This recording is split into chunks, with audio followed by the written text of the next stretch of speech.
everybody. It's Michelle Hill with Southern Inspirations. Hope you're having a great Monday. I'm here live with Christie Ison, and Christie is with Food Jobs Work. Christie, thank you so much. Thanks for coming out. For having me today. I appreciate it. We are at the Our House Shelter, and I'm so excited, and I know Christie is, to tell you about why we are here. Christie, you are the second one in my series called The Tribe. I hear that. Women Awesome. Supporting Women.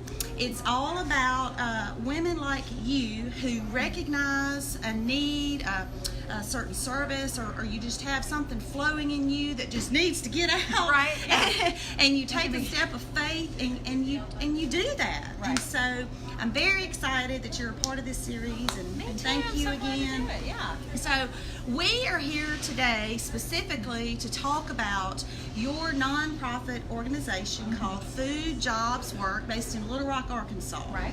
And it comes out, it's a development out of your love for culinary, Right. and your background and history in all things food. So Right. Well, tell us, sort of, kind of, tell us a little bit about Christie. So it's a funny story. We have a bunch of chefs, kind of celebrity chefs, helping us with this event today we're about to tell you about. And I was just telling them, like, I'm not really a chef.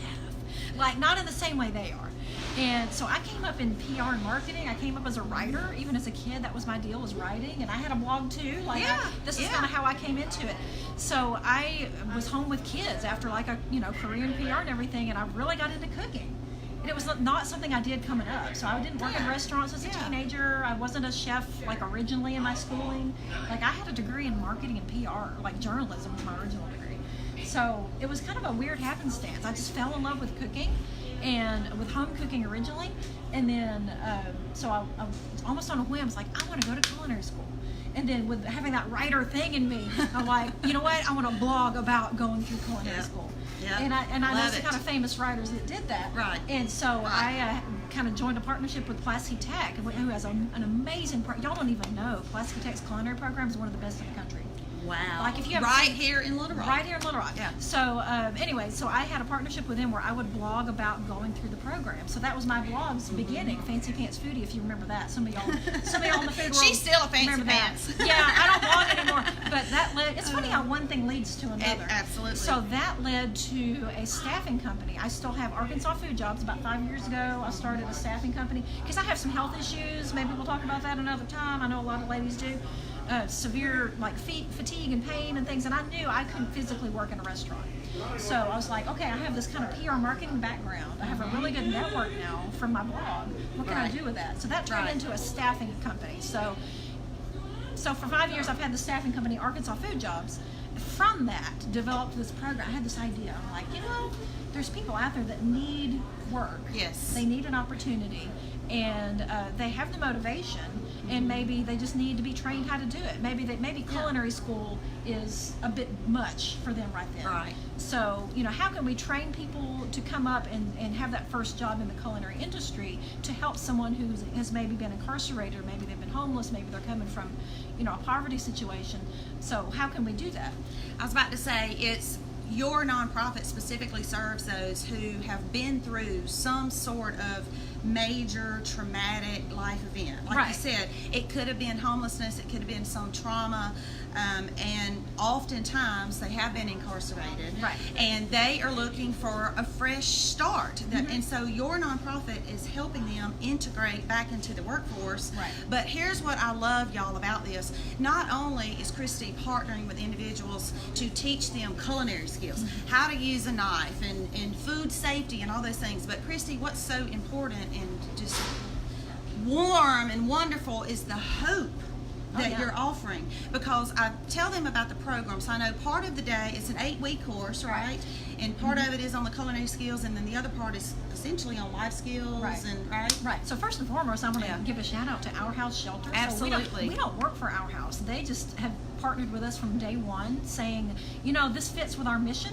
So they allow us to do the class on their campus. Awesome. And so we get to partner with them on the case management side. So not only do they get the skills training from us, In the afternoons, we're teaching them soft skills, like how to get along with people. I need that, right? We all do. And then in addition to that, so we're pouring into them personally. So for a lot of them, this is the first thing that they've graduated. For a lot of them, this is the first time someone has believed in them. They've had a teacher that believes in them. So to me, that's really important, to just love on them. And I call myself Mama Hen, so I go in there and Mama Hen on them.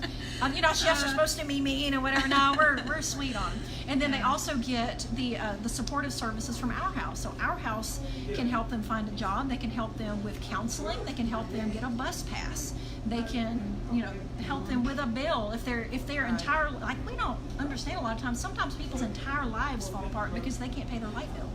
So then they can't come to school, and then they lose that opportunity for education. Everything cascades. Right. So having this program in partnership with our house has been really helpful to help avoid that cascade. And we're seeing people just come up and just come alive. It's really amazing. Yeah. Well, I'm incredibly impressed with what you've done with it. Just the partnership that you have formed with our house, and the hope that you're giving these individuals that go through the program. So how many courses, Christie? I know today actually is the finals for this class now, right? And graduation is set for the 30th. That's on Friday. Is that right? So about how many classes have you done, and then how often do you have the courses? Right. So this will be the 8th class.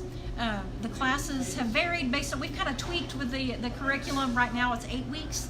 We're thinking about bringing that down to a month and do meeting every day, but that doesn't matter. But anyway, this is the 8th class. We've graduated like 70. Incredible. We've graduated about 70 people. Yeah. And I don't have the stats off the top of my head, but honestly, like 90% of them are employed, which is really And great. you're replacing them through the other organization that you first mentioned, the staffing.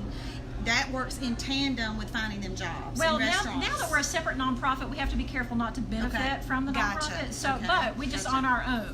We take what we have learned from the staffing side and apply that over here. Makes sense. So we help them. We introduce them to chefs. Like today, maybe some of these chefs that are helping us will hire them. And then chefs will show up to the graduation. We have lots of partners that are starting to want to sponsor the program. So hey, anybody else that want to sponsor? Hey, little shout out for sponsors. We're still tight on money, dude. So we're still. Yeah. I swear, the first class I did like with the skin of my teeth and credit cards. So we're growing. we're growing from that. But so through those partnerships. So like for example, we would love to have maybe a restaurant sponsor us, and then they get first dibs of who they want from that class. So that's what stuff we're like looking that. at. Right. Yeah. But for now, we're mostly sponsored by a grant from the Department of Labor. That grant is changing. That was an adult grant, and now it's going to be 18 to 24. So if you know anybody that has maybe had a brush with the law, either juvenile or adult, and they are between the ages of 18 and 24, send them our way. Yeah, and just aspire to love cooking and aspire to do more with that. Yeah. And so, well, y'all, we probably need to wrap it up now. Somebody walked in here, and Christie warned me. She said, I might get called back into the kitchen. So this is going to wrap up the interview part. Yeah. So today, specifically, Christie, we already mentioned they're doing how many students do you have in there? And tell us what is going to go down in the next few minutes. And here's why, y'all, I want her to tell this. During that time, she is going to film this on her Facebook page, The Food Jobs Work. So this is that interview portion, and then I want you to go ahead and like her page, her Food Jobs Work. Click it, that's right. And then watch the follow-up for when she is in the kitchen showing these dishes. So what did I leave out, Christie? So we started with a certain number of students, and then there's attrition. People leave, and sometimes they come back to us. Today we have 8 students in the kitchen. So those students will have to present one dish that has a protein, a starch, a veg, and a sauce. So we have professional chefs in here with us today. We have Scott Raines from Table 28. We have James Harris, who is an independent chef, private chef. Who else do we have? Look on my Facebook, and it's got everybody's name. I'm so strung out. I'm gonna leave somebody out. But anyway, so we have all these amazing professional chefs here helping them today. The chefs cannot touch anything, which is so fun. So they're back there helping them and giving them advice. But the chefs can't touch the food or the equipment. Wow. The students have to do it themselves. So after the students present their dish, then the chefs will all run together and judge the final plates, and then the students clean up the kitchen. And I told them, Like, y'all just go clean in the kitchen, you stay out of here, and we're going to judge, you know. And there's our professional organization called the American Culinary Federation, and we have kind of standards that this is not an official ACF event, but we judge it similarly. Right. So, you know, it's based on the doneness of the protein. So if it's chicken and it's undercooked or overcooked, then they get dinged a little bit. How pretty it is, obviously it's well plated. If they use good sanitation in the kitchen, that's a big deal. In fact, one of the chefs just told me, like, man, your students have good sanitation practice. Like, yeah, because we taught them that. Taught them well. Yeah, they're in there going behind and sharp. If you've heard that on a cooking show, that's pretty common, and our people are doing a good job with that. So. Yeah. Yeah. Oh, I can't wait. All right, y'all, that's a wrap for this. Again, be sure and go like Christie's page, Food Jobs Work, so you can see the rest of that later. Thank you all so much for watching. Keep supporting Southern Inspirations. Follow us across all social media, and we'll see you soon. Live life, y'all. Bye, y'all. Bye.